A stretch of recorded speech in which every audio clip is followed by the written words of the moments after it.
اوروبا.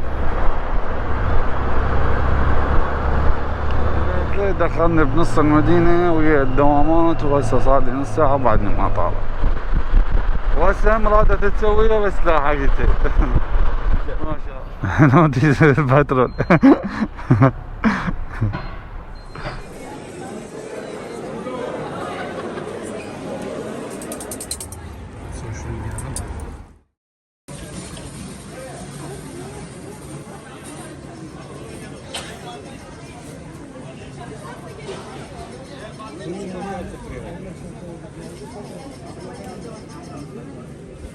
Adam korkmuyor, istesen cemgetin satacak.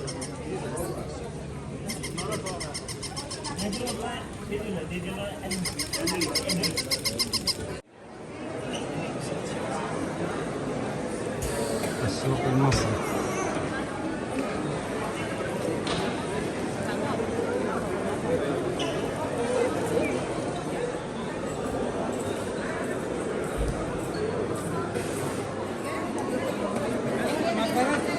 ¿Cuánto el centro de kilo?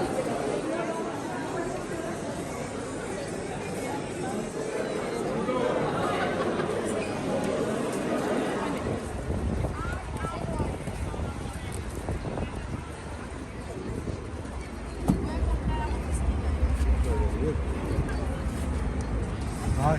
How are you? How much is this one? 25, 20. This one? 25? 25. Yeah.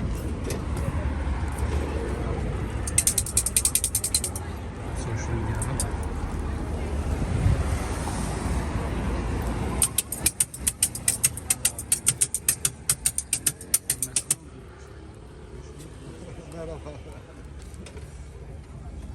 لازم تجرب العرنوس إذا اجيت اسطنبول، طعمه خرافي ونقعد لنا قعدة حلوة وناكل.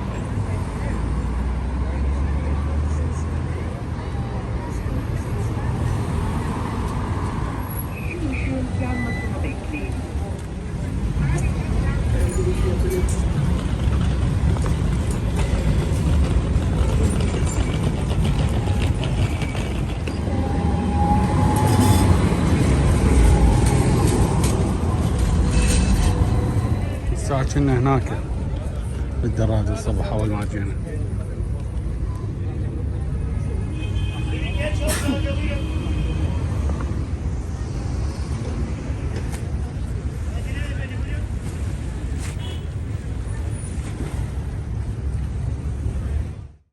بالغرفة طلعت أتمشى بالمنطقة القريبة.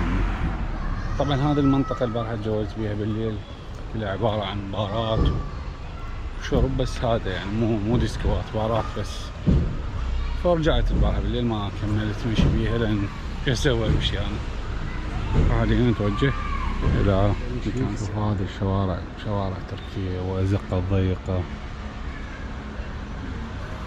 اليوم الظاهر اكو مباراة بين غلطة سراي تركي وبايرن ميونخ الألماني بدوري الأبطال. حاولت انه احصل تذكرة ما قدرت، او غالي يعني بصراحة، حصلت واحدة غالية بس عرفت الموضوع.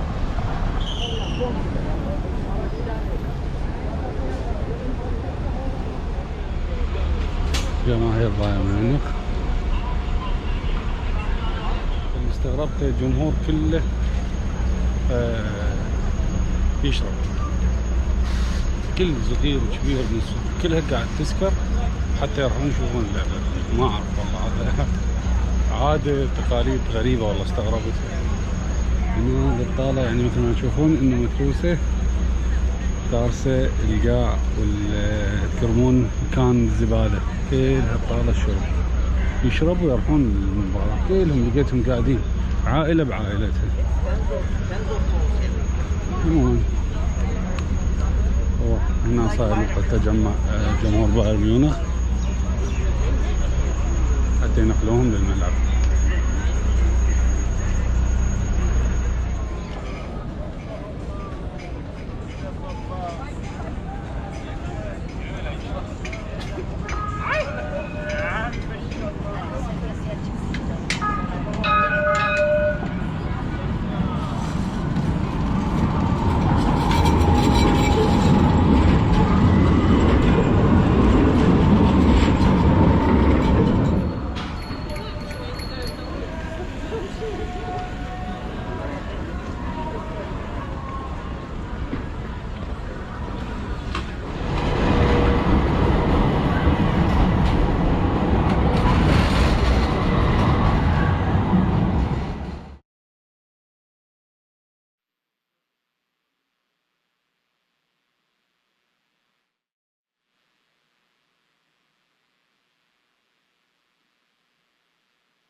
اسطنبول ان شاء الله يجمعنا بيك لقاء اخر باذن واحد الاحد، ويا رب يكون نقطة عبور بيني وبينك الى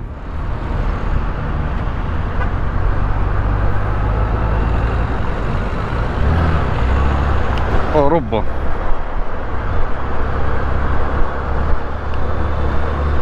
يا الله يا رب يكون طريقي لاوروبا، فاستراحتي تكون في اسطنبول بالرحلات القادمة. نسأل الله التوفيق ان شاء الله، ويعطينا الصحة والعافية ويقدرنا ونطلع نفر اوروبا بالايام القادمة، مثل ما سهلت علينا امور وهواي ما كنا نتخيلها، فان شاء الله تتحقق رحلة اوروبا والف الحمد لله. على كل حال نبدي نودع اسطنبول، المدينة الجميلة، المدينة العريقة بتاريخها بسياحتها والى الاخر. كان يومين حلوات تونست بين، وان شاء الله نبدي خط السير بالعودة باتجاه العراق،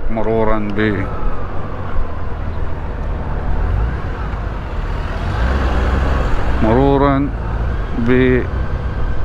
بأنقرة وباقي المحافظات.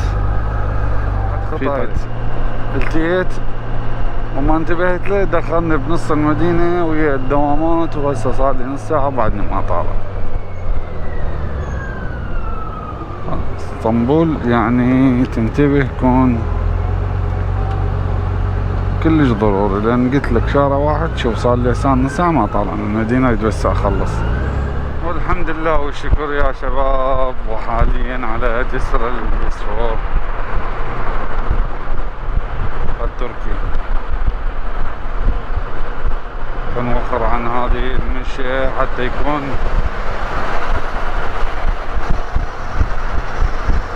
هذا جسر التركي المشهور.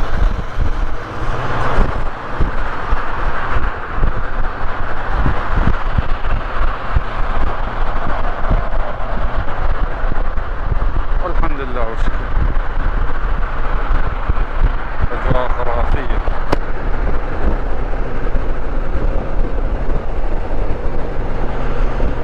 أنا البارحة وأنا طالع للوكالة جيت عبرت عليه، بس الكاميرا شكلت. أنا وصلت للجسر وشكلت، ما رضيت أتصور. وهسه هم رادت تسويها بس لا حقيقة. ما شاء الله ما شاء الله.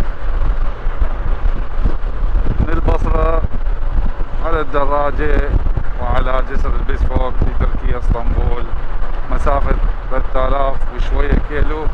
الحمد لله والشكر، بفضل الله وفضل الإرادة الإنسان يقدر يحقق مقتضاه. ما أوصف لكم شعوري أو الأجواء حاليا، ربما الكاميرا ما تنقلها، لكن فشي أتمناه لكل شخص دراج يحب يسوي رحلة، أتمنى يجي يوم هنا يوصل راح يحس بالفراغ، وراح يحس انه حقق انجاز. هذه اوروبا، تركيا اوروبا، ولو هي جزء بسيط من عده، لكن الحمد لله الحمد لله والشكر. اكو امور كنا نشوفها بس بالتلفزيون، والله ان نقدر نوصل لها ونحققها بفضل الله. لكم عن طريق سريع هذا بين اسطنبول وانقرة ويعني المحافظات، شوفوا ما شاء الله شلون مزدحم. الخط الجاي فول، وهذا دلالة على كثافة السكانية في اسطنبول وفي هذه المناطق اللي حول اسطنبول. يعني هو يعني اطول عمل باسطنبول، كلنا نعرف مدينة سياحية وتجارية واستثمارية. هذا نشوف هالكثر ازدحام وهذا العدد الهائل من السيارات. الجو ضبابي يخبط، بدأت تشرق الشمس، تو هنا تتأخر الشمس 8 شوي الله تبدأ الشمس على الضباب على المنظر سبحان الله. وهنا صارت بعد مرتفعنا عن البحر فصارت برودة، هذا الضباب تحول إلى يعني برودة بعد ازدحام اللي رايح اسطنبول.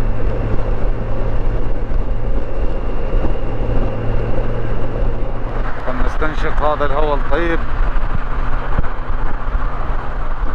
امامنا ضباب قوي.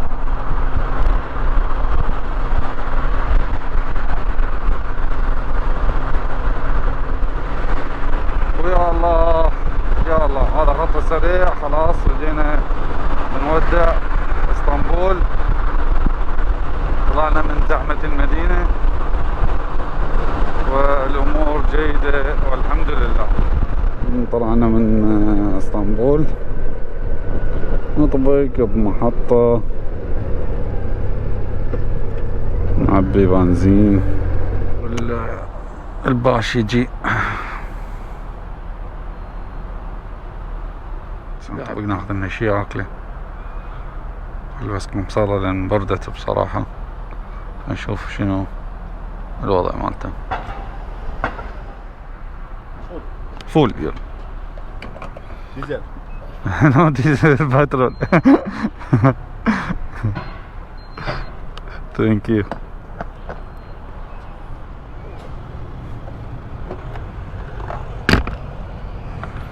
خلنا ندخل المركب.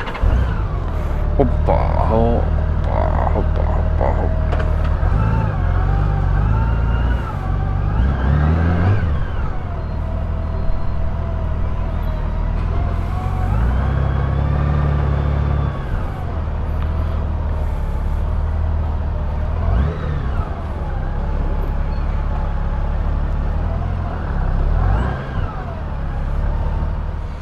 يا هلا يا هلا. كملنا الحمد لله والشكر فطورنا.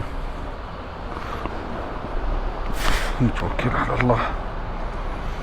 فونا بنزين وتريقنا، شربنا شاي، ننطلق إلى أنقرة. اللهم صل على محمد وعلى يلا ليتس جو.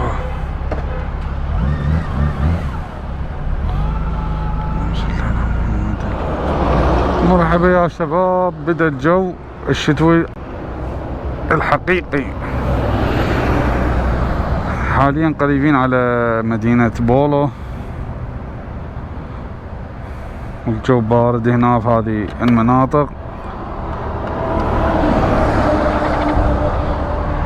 بارد جدا يعني اصلا ماكو شمس، كله ضباب، عبارة عن ضباب والجو برودة كلش.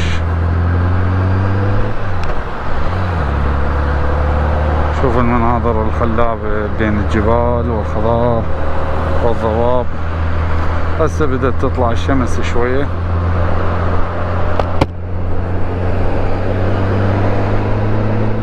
مثل ما تشوفون على يميننا صارت محافظة بولو، هذا منا مدخلها.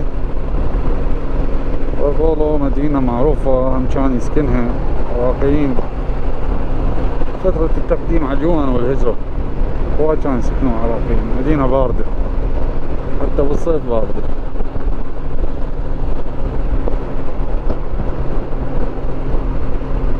ما اوصف لكم هسه البرد حاليا، ثلج.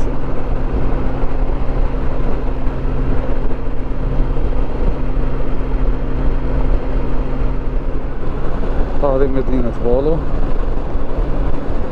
بس من الضباب ما اعتقد تبين واضحة، تغطيها الضباب والجبال.